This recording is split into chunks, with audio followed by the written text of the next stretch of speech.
Hi everyone. I wanted to take a moment to just give a bit of a recap around what I'm seeing going on in the course, and so far everything looks great, so not to worry.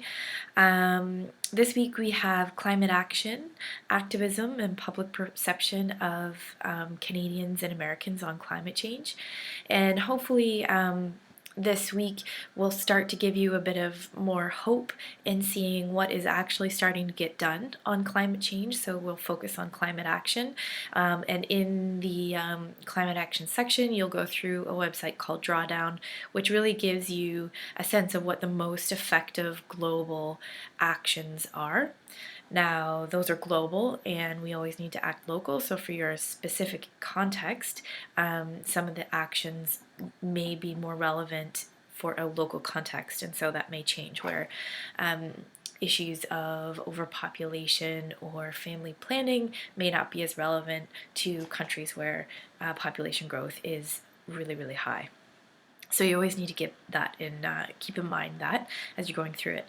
The activism section is a lot of different voices taking, calling for action, and hopefully space of inspiration that we can draw on. And the public perception of Canada and the US is really looking at how the public views climate change and crunching the data so that we have an informed sense of what the public understands, because there's been so much conversation and discussion around the media misrepresentation or representation of false balance. And so looking at what the public perception actually is, and all of this is always within a fraction of error, as all polls are. However, it does give us an informed sense of where the public is. In the Eco Analytics full hour gives you also an insight as to what kind of policy actions the Canadian public would like to see, and the Abacus data does as well. So I find these to be very hopeful documents as well. In terms of last week's discussion, there was some really interesting discussion on the role of celebrities as ambassadors to climate change and whether they enhance or hamper climate change awareness. And I found it really interesting that several students indicated that when a celebrity endorses or speaks on about climate change science, that they find themselves being more skeptical around what is being conveyed, and they'd rather a scientist convey it. So I found that pretty interesting. I hadn't really thought about it in that way, but I'm glad that we're having the discussion and that people are sharing their points of views. There was also interesting discussion around the responsibility of industrialized countries to support and help developing countries that will be the most severely affected.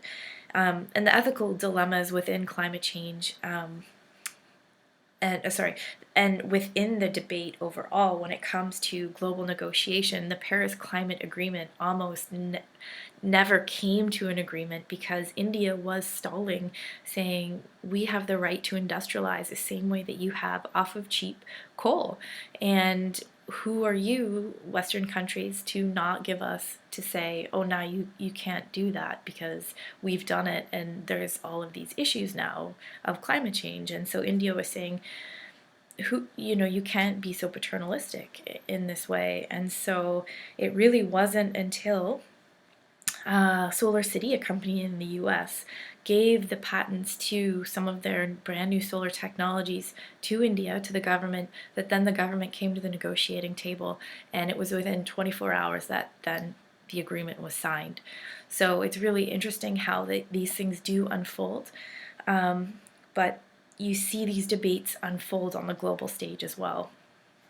And it is rife with ethical dilemmas, and because climate change is a global phenomenon and we don't have a global governance structure, then it becomes a perfect moral storm for who is responsible, who isn't, and who, if you are responsible, then what should you be doing in terms of supporting, caring for those who will be more affected and who didn't create the issue. So lots and lots and lots to think about, and we'll see it continue to unfold over our lifetimes, this debate. In terms of, there was lots of other interesting discussion, and I'm reading all of it, and I will be giving your marks for this past week and the next day or so on the discussion. So I try to just keep up on those. And so keep up what you're doing. I'm finding the discussion rich, and I'm happy with the level that's happening. If I did give you some response on the first week about engagement, then make sure you just check the rubric for what the expectations are on the level of expectation around comments, and the idea is to create that your comments are meaningful, the questions you ask are meaningful, so that we can further our discussions together and continue our learning collectively as a group. I also wanted to remind you to start your communication project and to be sharing your handle, or however, if we can promote you through our own social media channels, then feel free to share your handle. There's a discussion thread that has started under the Ask a Peer, Ask an Instructor, where people are sharing where they're posting, and that way we can amplify what each other are doing. So I am amplifying many of your work to my larger network as well. So let's amplify it and try to keep climate change in the public discussion that people are having on a day-to-day basis. And next week we have climate change in schooling. So now we're starting to get into really the heart of what this course is about, is what are educational responses to climate change, and what should be educational responses to climate change. And we will see this unfold next week through the discussion forum and through the following weeks as well, and start to really get into what the instructional strategies are that work best. But next week will really be a conversation around what is the aim of schools, what's the aim of education, and what is the response that's required in order to deal with climate change. So, and it's very complicated, but we are finding our way into this and into this topic, and we are now all well versed in the foundational knowledge which we needed to build over the last couple weeks, so that we can then have these conversations from an informed place. So I'm very much enjoying all your sharing, and please email me if you have questions about your personal choice assignment or your communication project. Take care and keep up the awesome work.